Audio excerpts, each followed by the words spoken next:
नमस्कार। नमस्कार। दोस्तों, राजा भोज एक न्याय देने वाले राजा के नाम से मशहूर हुए। लोग हमेशा उनकी जजमेंट की तारीफ करते थे और उनसे न्याय मांगने के लिए जाते थे। एक गांव में एक पंडित था। वो पंडित तीर्थ यात्रा के लिए काशी जाते हुए उसके घर में कुछ अनमोल रत्न थे। वो अनमोल रत्न को पैक करके उसने अपने पड़ोसी को दे दिए, क्योंकि उसके घर में उसकी बीवी और छोटा बच्चा था। उसने कहा कि तुम इसको ध्यान से रखना और जब मैं वापस आता हूँ तो मैं तुमसे ले लूँगा। जब वो वापस आया तो उसने आके अपने पड़ोसी से वो अनमोल रत्न मांगे। तो उसने कहा कि मैंने तो वो रत्न तुम्हारी बीवी को दे दिए हैं। अब उसकी बीवी ने कहा कि मुझे तो इसने अनमोल रत्न दिए नहीं हैं। ये समस्या लेकर वो पंडित राजा भोज के दरबार में पहुंचा और उसने कहा, हे राजन, मुझे न्याय दीजिए। राजा भोज ने सारी बात सुनकर उस पड़ोसी को बुलाया और पूछा कि क्या तुम्हें इस ब्राह्मण ने 3 अनमोल रत्न दिए थे? उसने कहा हाँ। तो राजा ने कहा तुमने वापस किए हैं? तो पड़ोसी ने कहा हाँ, मैंने वापस किए हैं। राजा ने पूछा कि कोई चश्मदीद गवाह है तुम्हारे पास?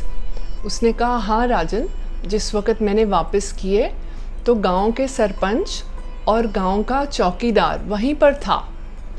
राजा ने गांव के सरपंच को और चौकीदार को बुलवाया और दोनों से यही सवाल पूछा कि क्या पड़ोसी ने इस ब्राह्मण की बीवी को तुम्हारी उपस्थिति में अनमोल रत्न दिए थे?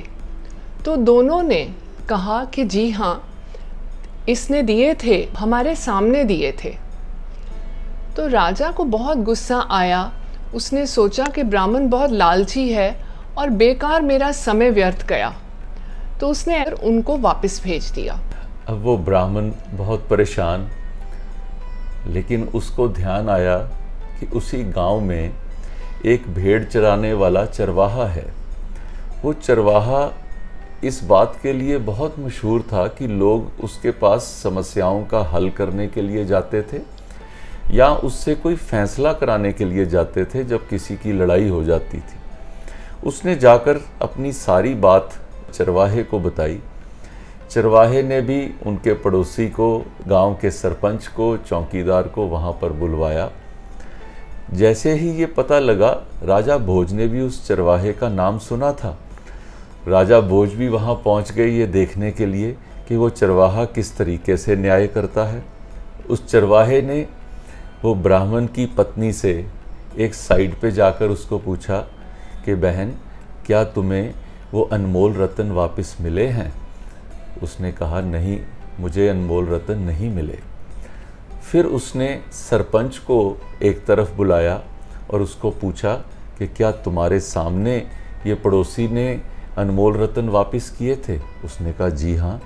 तो उसने कहा वो कैसे दिखते थे?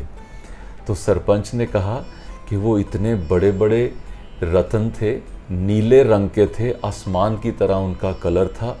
तो मैंने देखा है कि उसने ब्राह्मण की पत्नी को वापस किए। इसके बाद फिर उसने चौकीदार को एक तरफ बुलाया। चौकीदार को भी यही सवाल पूछा। उसने भी कहा कि हाँ, मैंने देखा है, वो अनमोल रत्न ये ब्राह्मण की पत्नी को इस पड़ोसी ने दिए थे।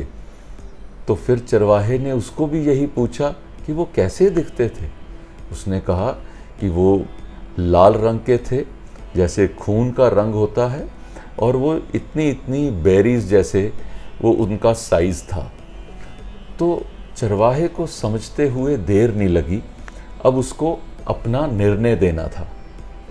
चरवाहे ने अपना निर्णय दिया। गांव के सरपंच और चौकीदार दोनों ही झूठ बोल रहे हैं। पड़ोसी झूठ बोल रहा है कि उसने अनमोल रत्न वापस किए, जबकि उसने वापस नहीं किए। राजा भोज दूर बैठे ये सारी बात को देख रहे थे और उनको बहुत आश्चर्य हुआ कि एक साधारण सा चरवाहा, उसने कैसे इस बात को जाना, कैसे खोज की कि कौन झूठ बोल रहा है और कौन सच बोल रहा है। कहते हैं कि action speak louder than words, या प्रत्यक्ष को प्रमाण की क्या आवश्यकता है। जिस वक़्त चरवाहे ने देखा कि एक आदमी उन अनमोल रत्नों का रंग लाल और दूसरा नीला बोल रहा है, तो वो एकदम समझ गया कि दोनों झूठ बोल रहे हैं। न्याय करना इतना आसान नहीं होता। न्याय करने वाला जब तक दोनों पार्टीज़ की बात को पूरी तरह सुनता नहीं है, समझता नहीं है और उसकी तह तक नहीं जाता, तब तक वो न्याय नहीं कर सकता। सिर्फ बात करने से न्याय नहीं होता।